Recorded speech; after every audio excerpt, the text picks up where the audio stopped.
Today in the Green Easy podcast, which we're calling the Sustainable Construction Podcast, we're going to talk about 10 BREEAM tips to make your BREEAM project better and more easier to carry out. Number one tip is appoint the right consultant at the right time. Do you want to talk a bit about this, Robin?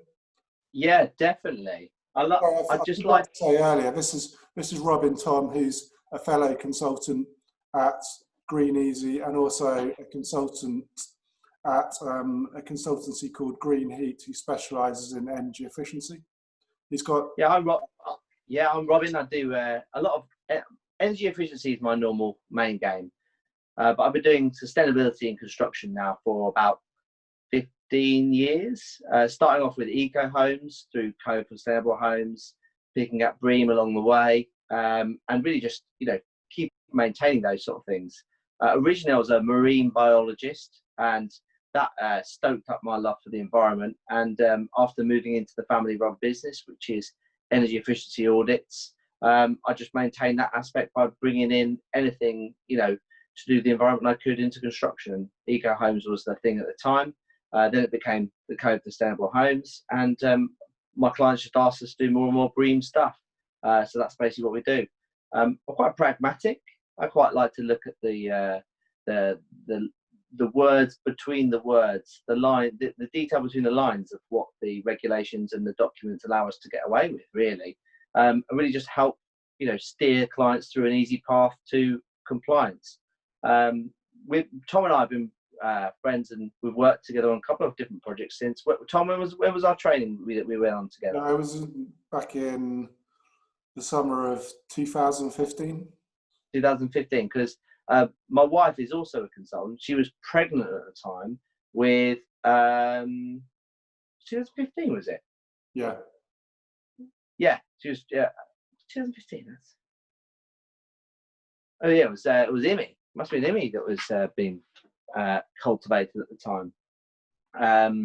So she was pregnant at the time on the course, and Han still does quite a lot for us in the background. She does a bit of admin stuff, and carries on doing some of the sort of fine detail paper chasing, because there's so much detail in there. It's impossible to keep one person's finger on the pulse for everything, and that's why I've stayed in contact with Thom, because Thom, you're so good at maintaining that communication. You're like a dog with a bone. You really want to go and get that stuff out of whoever needs to get it. I think that's really important when choosing your BREEAM assessor, that you're going to have someone that, one, can pick out the detail, and two, chase it down and get the paperwork in place to get it done. What do you think about that, Thom? Well, yeah, I think that's definitely important, and then also making sure you've got the right people appointed at the right time, because a lot of credits with BREEAM are so critical to time within the REBA stages. For example, the BREEAM AP needs to be appointed at REBA stage 1, life cycle analyst at REBA stage 2, security specialist at REBA stage 2, going on to low carbon feasibility, climate change adaptation, and functional adaptability at REBA stage 2, and then also ecologist at REBA stage 1. So you've got to get all these things lined up and in place as soon as possible. Otherwise you will miss often crucial credits to get the target score that you need. A lot of these people are often involved in the scheme or in projects as part of the planning. Often planning conditions are asking for ecologists to be involved. And it's about choosing the right type of person that can carry both batons for the client through the construction chain. Ecologists are a big one. There are great ecologists out there that do this with their eyes shut. They're overqualified to do the work, but sometimes they're being, not always chosen as the first choice, which is a bit of a shame. It's one of those sort of things where I think working with a team that can help identify these people early on and increase their engagement through the project as and when it's needed, but also just ticking the box at the right time, isn't it? Sure. So moving on to another tip. So submit the right information. So design team should work in a clear and efficient way with BREEAM assessor to make sure they have the right evidence. So that's basically saying the right evidence should be always looked for, and to make the job of the BREEAM assessor much easier. So it's important that everyone in the design team understands what is required of them at an early stage, so they can just... Yeah, absolutely. I think, and a word that I always use is robustness of evidence is so important. We want to make sure that that evidence is created once and created to a level that satisfies all of the criteria. And sometimes whoever's providing that piece of evidence needs a bit of help, a bit of guidance, a bit of hand-holding, just to make sure that they're on the right page. Because sometimes there is technical details that need to be put into reports at the right stage, at the right time. And if the wrong sentence is put in, we're not going to get the credit sometimes. Is that always the case though, Tom? Can we go back and change these bits of paperwork after they've been produced? You're not really supposed to. I'm putting you on the fence there, and I thought I'm gonna just like back this one back to you and see what you might say about it. But it's an interesting one to say. I'd like everything to be done right once and the first time, but it's not always the case. I mean, I know some of the ecologists we've worked with, for example, on schemes, we've had to go back and say, do you know what? Yes, you've told us how to protect these trees, for example, but actually it needs to comply with this BS standard. And can you write this into your report or add an annex to say that it can be to this sort of level? And I think that's, it's a satisfactory process as long as the tree hasn't already been knocked down by something, it's one of those sort of things where that's just, for example, when we're protecting on-site features, those sort of things I think just make sense that we can go back and add an addendum or something to help out the cause. What are your thoughts about that, Tom? Putting you on the spot again. Would you allow them to put an annex onto their originally written report? So there's always a way of making like a second version of a report. Like, yeah. If you do need to change something, but then you still have to be sort of time aware of when the report needs to be carried out.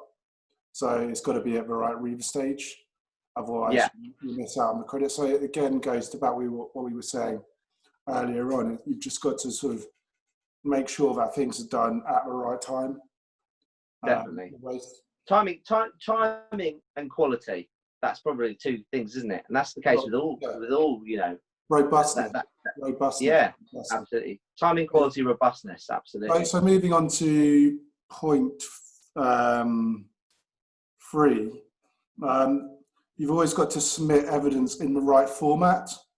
So, for example, a letter with a date and a company header, or correctly labelled drawings, or Excel spreadsheets. It's always got to be presented in the right way. So that is the evidence is taken in correct manner by the BRE. That's the devil in the detail, isn't it, Tom? It's making sure that a lot of our main contractors are often so busy doing their work they don't really want to be having to rewrite or to rewrite anything out of like what they'd normally do. But small pointers early on enable us all to get on the same page, don't they? Yeah, sure. So going on to point 4, you've always got to remember that your assessor is always happy to assist. So don't worry about asking questions. Yeah, I definitely agree with that. I mean, most of my sustainable consultant role, I've been like a BREEAM AP or sustainable champion is what it was before BREEAM AP.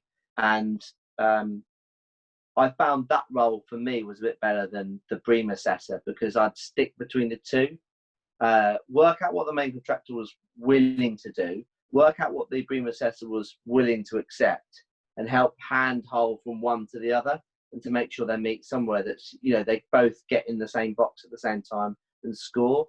But another sort of aspect of this is there can be times when someone in the design team, for example, an engineer or an architect, doesn't quite understand the evidence requirements. And there can be like a period where the evidence isn't coming to the assessor because the people in the design team don't know what to produce. So there should always be Also, questions asked. yeah, definitely, and also because the text in the sort of the manuals and the the new construction booklet are so long-winded. Sometimes you need to say you just need to do this, which is what you do anyway. I mean, like, let's just talk about pre-demolition audits, for example, Tom. How many jobs do we have to re-ask for a pre-demolition audit from a demolition contractor that would walk round before he starts a job and just, it's something that you teach him how to suck eggs. It's like telling us a transcript of how to make a cup of tea for a demolition audit from a main demolition contractor. Well, they do all the work, but they just don't write about it. Exactly what I'm saying. Where you've got these people will just do their normal thing because that's how they do it. All they've got to do is just formalize it. And I know that we've helped give them the ideas and the processes to help them get that sort of in the right place at the right time, dated, signed, all the other aspects that need to happen. Okay. So going on to point 5, it's always important to get the energy section correct. So, for example, getting it's good to get a higher rating EPC as possible. Yeah. So, I mean, energy efficiency is key all over the ground. I mean, when the housing review happened, or the red tape review, when they removed a lot of the barriers of construction around 2012, energy and water, one of the 2 elements that were left in. And I still believe energy efficiency is vital towards all buildings' first best step towards sustainability. And it's easy to do, really easy to build in the fabric, build in the technology, and with the right designers, the right people, convincing the right people to spend the right money in the right place as well. Because sometimes that's the hard thing, to kind of say, well, let's spend our money here and we'll get the best bang for our buck to achieve not only a more efficient building, but also more cost efficient construction. And that's something that can be done very easily earlier on in the cycle. And redoing that process can be time wasted for the whole design team. I mean, we've got a couple of projects now, haven't we, Tom, that they've changed the energy efficiency strategy a couple of times, and it's meant that we've had to change our energy auditing process, the BREEAM scoring, and it's meant that we're now looking for different credits that we weren't before, and vice versa. And sometimes having someone with an eye on the ball for both elements at the same time can help gauge us into the right direction for the best fit. But going back to our rebel stages, early as possible, and sometimes you may not be doing an energy audit until well after the concept design's been finished. It's a difficult one where you're going to then go, you're going to retrace and backpedal a little bit into that sort of early concept design stage at Reba stage 2. I'm right, I'm pretty sure it's Reba stage 2, to really get pen on paper, get some actual models out and some numbers to help push some decisions further on with the specification. Okay, so moving on to point 6 of the tips. Some quick wins are in technology with BREEAM. So, for example, you can quickly get credits for things like bike racks and facilities such as showers and lockers, electric car charging, car sharing, water efficient taps and showers, plus low NOx boilers and high specification air conditioning. Yeah, like I was saying before, water and energy efficiency products that have certain levels of NOx, I mean, it's almost impossible not to buy a boiler that's low NOx now. It pretty much is impossible to buy a boiler that isn't ticking the class 5 NOx levels. So, NOx doesn't worry me so much anymore than it used to. But with water efficiency, we're now at a point where climate change is real and there are less skeptics around. There are a few skeptics. Hello, if you're listening.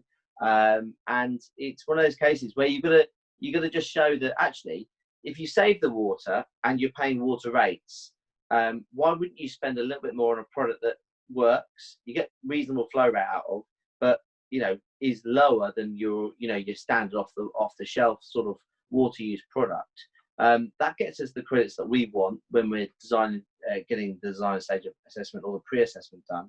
And it also helps them in use because they're going to be spending less on their water rates. We're expecting water rates to go up in cost. So again, you would want to save that water. Plus, it's the right thing to do. We want to be able to, reduce and, the least amount of water we're using, yet still remaining functional. That's what we want from our buildings. Okay. Out of those points that you made, because there's quite a few in there, water efficiency, cycle storage as well. When was the last time you used some cycle storage at someone's office, Tom? I don't think I ever have, but I've never got to like London and got on my folding bike and biked to an office. I haven't got my folding bike yet, but when I do, and I spoke to my bike to work lady earlier today, in fact, about that. It was one of those cases where I used to cycle quite a lot in Cambridge, where it made sense, and all the facilities were there for you to use. Now I've moved to the West Midlands. Finding a bike rack that hasn't got half a wheel still attached to it is it's impossible. I mean, then you go to the Netherlands and you find they have like underground, multi-story car parks specifically for bikes. Yeah, I mean, I've seen some schemes here in Cambridge that have that designed into them. Proper bike storage, which is great. And it's if you've biked to work, you need a shower and you need to for your helmet. So well, I mean, depends how vigorously you're cycling, and how fit you are, whether you really need a shower or not. But it's one of those sort of cases, or if you've got to cycle a long way. I mean, a lot of short journeys are still being taken by cars when they could be cycle. There could be, cyclists. You could be riding your bike. It's one of those cases where allowing people to have the confidence that they're going to get to their work destination and their bike's going to be safe when it's locked up. That's what the credit's all about. And it's about saying you're going to get there and you're not going to be a sweaty wreck because you can have a shower and you can store all your sweaty lycra if that's what you want to wear when you cycle. In a storage place that's not going to go, get mouldy in about 10 hours. That's what I feel about the cycling credit. And being a cyclist and a bit enthused about trying to get on my bike whenever possible, if by having those facilities, it reduces a car journey. That's an advantage, isn't it? That's what you want to see. And also, it's a health positive for your employees. Why would you not give them the ability to want to cycle to work? It makes you feel so good when you get there. So, okay, going on to point 7 of the tips. Going back to talking about energy earlier, it's always good to get the SPEN calculation carried out at the earliest opportunity possible. Yeah, I mean, I think anything over 500 square meters now, any new build over 500 square meters at planning stage is normally being asked for some sort of energy efficiency report or feasibility study while it goes into planning. Now, you got to get me on the right page here. I'm not too sure at what stage you're going in for planning through the REBA stages, but I'm guessing it's in and around 0, 1 or 2 before concept design stage, I think. Any architects listening or watching, please feel free to fill your boots with comments in the comments section below and let us know when you're most likely to want to get an energy efficiency audit done on one of your projects. But if there's a planning condition locally for any sort of reduction in energy efficiency, most of them are over 500 square meters. A lot of them are definitely over 1,000 square meters. London, they're asking for 35% reduction in carbon and a net zero carbon top up. Cambridge, they're asking for a 20% reduction and a BREEAM pre-assessment. And I think lots of the main metropolitan areas are all asking for at least 10 or 20% reduction in carbon. And you're not going to know what that is until you get it assessed. You can't manage what you don't measure. And that's the importance of getting an energy efficiency assessment in as early as possible. Okay, so moving on to tip 8.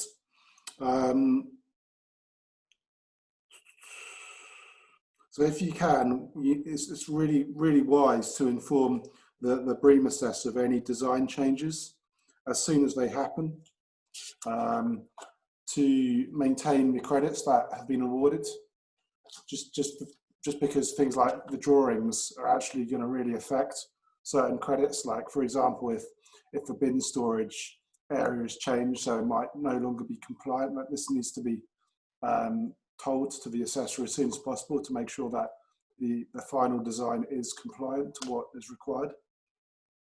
Yeah, I think that goes without saying, and you'd want to know when anything changed to make sure that the new, let's just say the other way around, it was non-compliant before it, then suddenly it became compliant as a result of a design change. And that's the swings and roundabouts at that point in its entirety. I think if you can get those changes in early, that means you can ultimately tick the box a bit better, because you're showing the worth of the value of doing a BREEAM assessment on a project. If you can then claim a more usable and workable size area for whatever the process is, like bin stores, like you say. I'm just trying to think what other credits are spatially related, Tom. I mean, I know disabled toilets are always one, but I think that's pretty much standard now. Very rare that I see a disabled toilet the right size. For like boiler rooms, anything within the building, toilets, anything these days, number of toilets, it's all critical. Yeah, I agree. And and the types of, flow of water to those toilet areas as well, the design of those, the M&E, the MEP packages that are going out to make sure they're going to be compliant. That being prepared for that in the tender stage, the tender documents. I think that's vitally important to make sure that you can, write a prescription in the tender. The main contractors are going to take that on, and you can ultimately just pass that over to them to tick that box. Okay, so moving on to point 9, going back to vital assessments that are carried out on the sites. You need to make sure that work is not started on site before certain assessments and reports are carried out. For example, ecological assessments, flood risk assessments for things like drainage design, and contaminated land assessments. So these are vital to be carried out before anything is actually even taking place on site. So things aren't missed out. Absolutely. And I'd say for the most, those are all already in line with what would normally happen with construction. The odd ones that I think we struggle to get those on are probably the refurb projects. What are your thoughts on that? When are we most likely chasing our tail for those sort of credits? Well, we've just done a BREEAM assessment where they had no ecologist on board at all. And that was an airspace development, wasn't it? That was on top of an existing building. No. Well, there were grounds around the building as well, so they could have got ecology credits for actually improving the land around the building. So they missed out on. So we could only award maybe, I think we could only award 2 credits for all the improvement sections of the land use and ecology. Absolutely, and I think I know the one you're talking about now, and it's one of those cases where you got to go. An ecologist isn't needed for planning, and that's why it wasn't done, because they were building on top of an existing structure. For an ecologist report at planning, so usually and that's why I said refurbs and new builds on top of existing buildings are probably the 2 cases that would basically scream out that maybe we should think about how much an ecologist is going to cost to the project and the value of that cost to credits. And that's something that we're working out quite a lot for our clients, to identify those, easy cost to well-performing credits, so that they've got a gauge to kind of say, I'm happy to spend this amount of money, but anything above that level, I'm not interested in per credit or whatever. And that's something that I think is really easy to do when you get when you get knowledge of how much stuff costs from different consultants. It's an easy one to help gauge for your client. But then we could sort of go back to the fact that in London now, all BREEAM assessments require an excellent, so you can't really sort of miss out on any of these easy win credits like the ecologist section. So you've got to pretty much go for everything that is doable now. You can't agree. Look and choose. Agreed. We almost need to come up with a route map, a process to say any project of certain size requiring excellent, you must have your ecologist, your security needs consultant, your energy assessments done, buttoned up well before the end of stage one, in preparation to impact those design choices, so that you can rest assured saying you've got as many of the baseline credits as you can get prior to going out to working out what then you also need. And it's a high bar to aim for, isn't it, in central London right now? So, okay, brilliant. So going on to point 10 of the tips and the final one. So recently with BREEAM 2018, they've sort of put more emphasis with materials one, section materials one, on life cycle analysis. So if you want to get more than one credit now, you have to do a life cycle analysis on the materials used. So this is a calculation that Green Easy can do for you through calculation software. And again, this should be instructed at the earliest stage as possible, so that all materials can be quantified. And that's a difficult one to do and to get right early on and once, because I'm seeing with the supply chain as it is right now, availability and pricing of materials is slow, infrequent, and some of the ones on the specification aren't always what I would say the best fit for a lot of main contractors. Don't get me wrong, they're the best products we can buy, but sometimes our main contractors are, pricing to a level that means that they've got to look at the same product, just a different brand, and also availability for certain things at certain times. We've seen some real droughts of product in the last 4 years. PIR insulation was really slow. And we've had a problem with certain block manufacturers, certain block types have been slow, and the want outstripped the supply availability. And they're the two easy ones that I see all the time when we're talking about our traditional brick and block construction. Then we've had fire risk, bringing out a whole load of product come off the line because it's not achieving the fire regulations.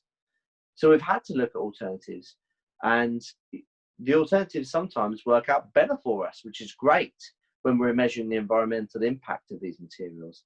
I mean, I'm doing a house right now, which is a bit different for green, but they're using like hempcrete walls, for example. We've got sheep's wool insulation going everywhere.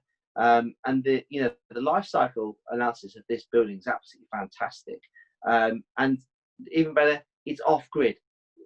Absolutely fantastic project to be involved in. They've got a load of renewable energy on the project, and it achieves proper zero carbon.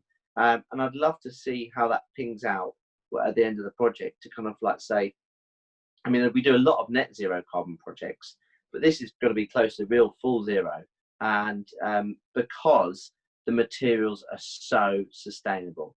And that's the important thing when we think about our material choices, that falls with the architect. And sometimes the architect needs some help, doesn't he, Tom, or her? Yeah, always. It's basically, especially with BREEAM, we're always happy to step in and say, look, do you need a helping hand? That's what we're here for, basically.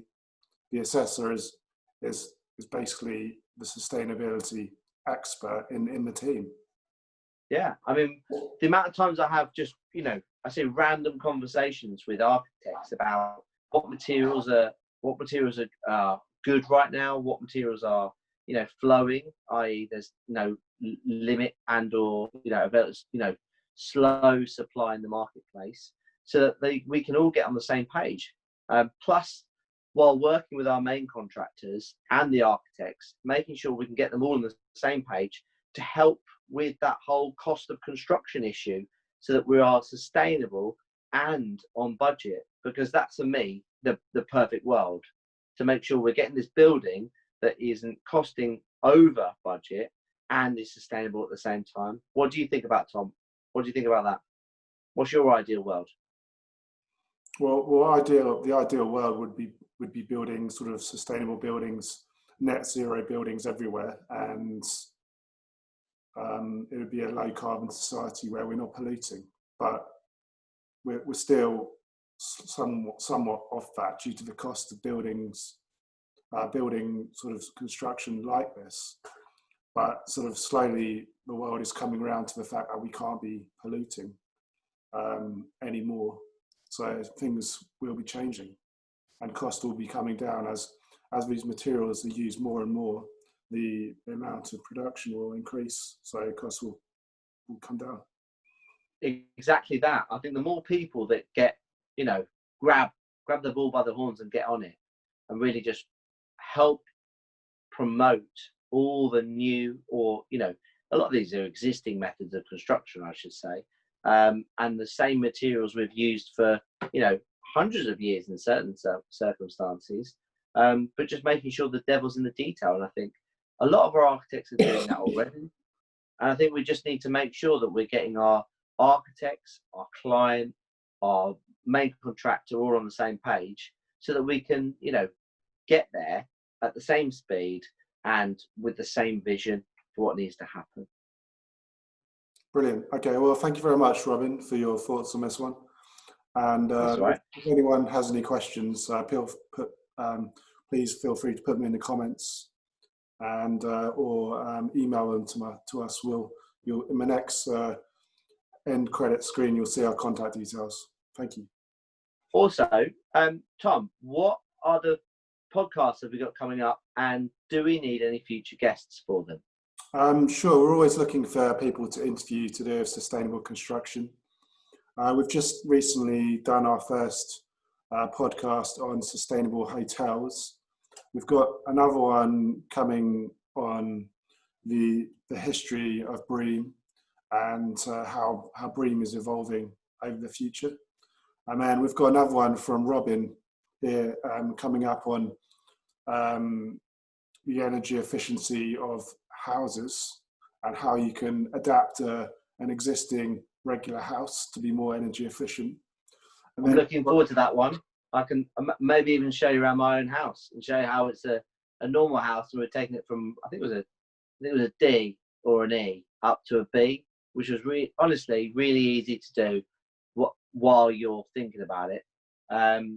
But what other things interest you, Thom? What kind of guests do we want to have on here that are like, what would be your number one guest you'd love on the podcast? If you could have anyone from the construction industry, or anyone involved in property here in the UK or worldwide, who would that person be? I don't really know if there's a number one person, but I'd like to talk to. Oh, I just it's an iPhone. It's an iPhone, and I'm running out of battery, Thom. Okay, I just lost you for a minute. But if I was to interview probably anyone, it would probably be an expert on sustainable construction, someone who's been around and looked at a lot of different buildings, who's got a very good insight into sustainability in both houses and commercial buildings. For the house side of things, it would be good to interview someone like I've forgotten his first name, but the guy McLeod who does Kevin McLeod. Yeah, he seems like a bit of a guy who's seen a lot of different types of builds. Yeah, I think it'd be an interesting one to definitely interview on the series if he's up for it. And what about George, the other architect on TV? Well, the small buildings guy. Yeah, I love those sort of things. Yeah, definitely. And also it would be good to interview someone from one of these big main contractor companies to see what changes they're making in the way they operate their company to affect the future of the construction industry on a big scale, like someone like the What Morgan Sindel or someone like that. What a great idea, Tom. What a great idea. I do know someone at Morgan Sindel. We'll give them an opportunity to see if they want to put someone forward. What about one of our clients? Maybe like Sir Robert McAlpine. Maybe someone from there might be a good person to come along. Definitely. Okay, brilliant. Well, that's great, Robin, and we look forward to interviewing you and the future guests. Thank you. Yeah. Thanks, Tom. Speak to you soon.